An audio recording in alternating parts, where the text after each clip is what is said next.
and 1,035 deaths. The average number of daily cases is now at 571, and the positivity rate is at 18.2%. Good news, 66% of our total population in New Orleans is fully vaccinated. That includes 54% of young people ages 5 to 7 who have received at least one dose, and 94.3% of the adult population that have received at least one dose. Overall, speaking with the health department, guardedly good news. We do seem to have hit a peak and to have moved past it. Hospitalizations have plateaued, and we are starting slowly to see the numbers come down. That is all news for cautious optimism. As we move forward into the Mardi Gras season, we certainly hope to see this trend continue. But the way that we stay safe, the way that we keep driving those numbers down, is exactly what it's been all along. There's no magic trick. There's no new trick here. It's vaccination, it's boosters, and it's masking up. We want to reiterate that the vaccination requirement and that the mask mandate will remain in place at least through Mardi Gras. So for everybody that's coming to visit, we want you to come. We want you to celebrate safely. But get your vaccination, get your booster before you come. Because if you come to New Orleans to celebrate for Mardi Gras, you want to go to a bar, you want to go to a restaurant, to an event space, you're going to need a vaccination or proof of a negative test. So please get vaccinated before you come so we can all celebrate safely. A couple more quick pieces. We can confirm that Dr. Jennifer Avegno will not be riding in the Crew de Vue parade on the 12th. There are absolutely no hard feelings here at all. Dr. Avegno wishes the crew all the best. She looked forward to being made fun of and lampooned just as much as anybody in New Orleans would. Unfortunately, for personal reasons as a private citizen, she's elected not to participate in the parade. But she does wish them all the best, and we certainly are excited to see the Crew de Vue parade roll. Past that, later this week, actually this Thursday, 1 o'clock, Thursday the 27th, Mayor Cantrell and Chief Ferguson will be at NOPD headquarters to speak specifically about crime, public safety, and the NOPD's work and response in the criminal justice system. So all the questions that have been bubbling up on those, I can take a few of them today, but mostly I'll be directing to the mayor and to Chief Ferguson, as we have several times that throughout this pandemic, as the criminal justice system has been challenged by the impacts of the pandemic, by the difficulties around jury trials, by multiple systematic challenges that we've been in place. NOPD, the men and women of the force, have been out there every day doing the work for the entire duration of the pandemic. They've got the results to show for it, and they've been continued to show results and to make arrests. Just this past week, NOPD made over 10 significant arrests or clearances on major crimes. That information went out Sunday night. We're happy to provide media with additional release or information on that if you need it. So what else have I got? One more thing, and then we'll move to questions. We do want to reiterate that there are penalties in place for littering. Now that we've moved past most of our IDA recovery, the debris removal phase has ended, so we need people to stop stacking stuff up on the curbs.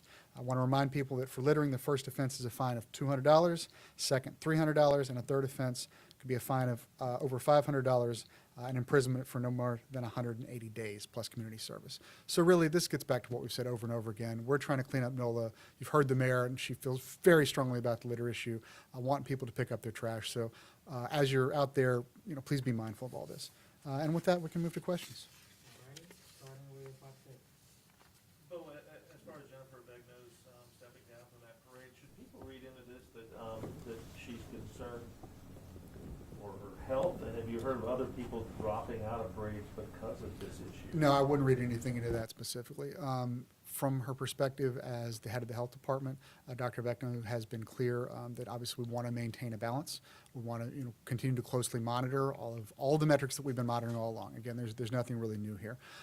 That said, her withdrawal from the parade is for a personal reason as a private citizen, and it's not a reflection on health department policy in any way. Any other question? Yeah, Charlton substation. Yes. You mentioned in your statement last night that the administration is committed to energy reliability for sewage and water board. Right. Does the administration still view this project as the best way to provide that reliability? Yes, so I want to be clear. The administration has been committed to this substation project since almost day one. We've invested $22 million into it just on the front end. Before we go any further, I think the additional cost at this point is $30 million.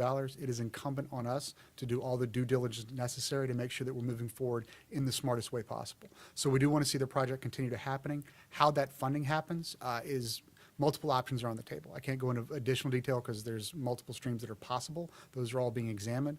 But the point is we are absolutely committed to seeing it happen. We want to make sure that we're doing it in the smartest way possible for our residents. But that substation has been a priority for us from the beginning, and we want to see it come to fruition. When do you think that you might have secured a new funding? I can't give you a definitive date on that. I can tell you that obviously we had a deal in place. That has unraveled for multiple reasons.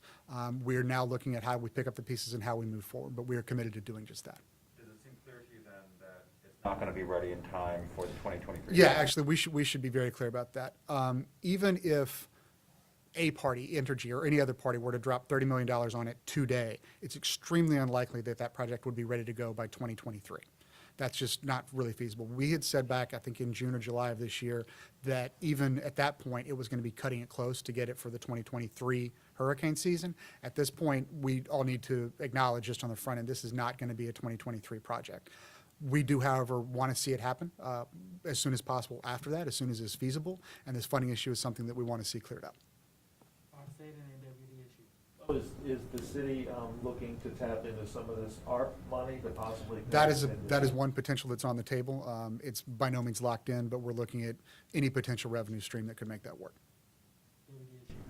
Just like two quick questions, just back to Dr. Avigno. I know from the news release from the crew, she had mentioned part of her decision was for safety concerns. And obviously she's a private citizen, like you mentioned. Is it safe for riders Yes. to ride? Yes. Yes, it is safe for riders to ride. And that's why we're asking all riders, and this is Crew de Vue, this is all of the events throughout Mardi Gras, riders and all parade participants are expected to be vaccinated and to mask up. Have there been, I'm sorry to interrupt. If anyone Go else- ahead. Just on the same subject, have there been any threats against public officials in response to anything really, but specifically COVID regulations or anything like that? Is that part of the That's concern? not something I can comment on at this time. When you said riders are expected to be vaccinated, will that be mandatory? Yeah, the expectation will be that the crew captains verify that, just like we did with Crew de Vue. So a negative test. Well, no, negative test or vaccine, yeah. The rules that they've always been, there's not a new rule there. With the, there was also one other question. What does the city say in response to residents in the quarter saying they're being overwhelmed with films and movies being shot and parking's been a bit of an Sure. issue? Can anything be done? Kind of. Yeah, no, I'm sorry, elaborate going to on grab that? my notes on that a little bit. So on the front end, we want to say we appreciate that there is a strain on the residents of the quarter right now in terms of the filming. The film industry is a huge boon for New Orleans. They've been great partners, but in this specific case, it's a situation where there are multiple overlapping productions, both in terms of time and in terms of location, right? They're all really condensely packed. We recognize that that creates a strain and an inconvenience for the residents that live there, the business owners that are there. Going forward, the Office of Film is going to look at ways and better practices and policies to put in place to ensure that we don't have such a stack up like this again, right? Because we do want the business. The film industry has been tremendous financial impact for New Orleans, but we always have to balance that against the needs of our residents and business owners. And in this specific case, it erred too far on one side. And there's too much going on in one specific space. We acknowledge that. We're going to make steps to make sure that it doesn't happen again. Park State. Well, some of the people on the old Crew de Vue route were somewhat taken aback by the route change Sure. that was recently announced. Do you anticipate any other route changes? We can't really say that at this time. As we've said throughout this, those decisions are going to be made on a case-by-case basis, depending on what the resources and bandwidth are for our public safety officials at any given time. In this case, the relevant officials at NOPD looked at the resources they had available for that Saturday night, and it just wasn't feasible to do the whole route. They did work with the crew so the crew could help determine how they were going to make the change. Again, we want this to be collaborative. We understand that it's not ideal for anybody. It's not ideal for us. We would frankly prefer, all out, all the way for everything. But given that that's not possible, we want to do it in the most fair way we can. It's regrettable that they're not able to do the entire route. Although, as I think Crew de Vue does change their route a little bit every year. It's not always exactly the same.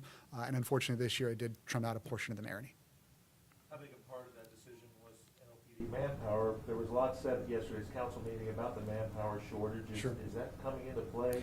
I mean, I think you've seen that kind of throughout this. We've said that, you know, not just NOPD, but EMS, fire, not only our public safety and our first responders continuing to respond and continue to stay on the job day after day throughout this pandemic, there are fewer of them than there were. And that creates challenges, and that's what we're working with. Any other questions? Will that be part of the mayor and chief's announcement Thursday? Will they be discussing efforts to try and recruit more officers? I think certainly you'll hear him speak to that on Thursday, yes. Any other questions? Okay. Thank you. Thanks a lot, everybody. I'm sorry for the late start. We'll try to do better next week. I know, but usually it's not this acute usually. Usually it's like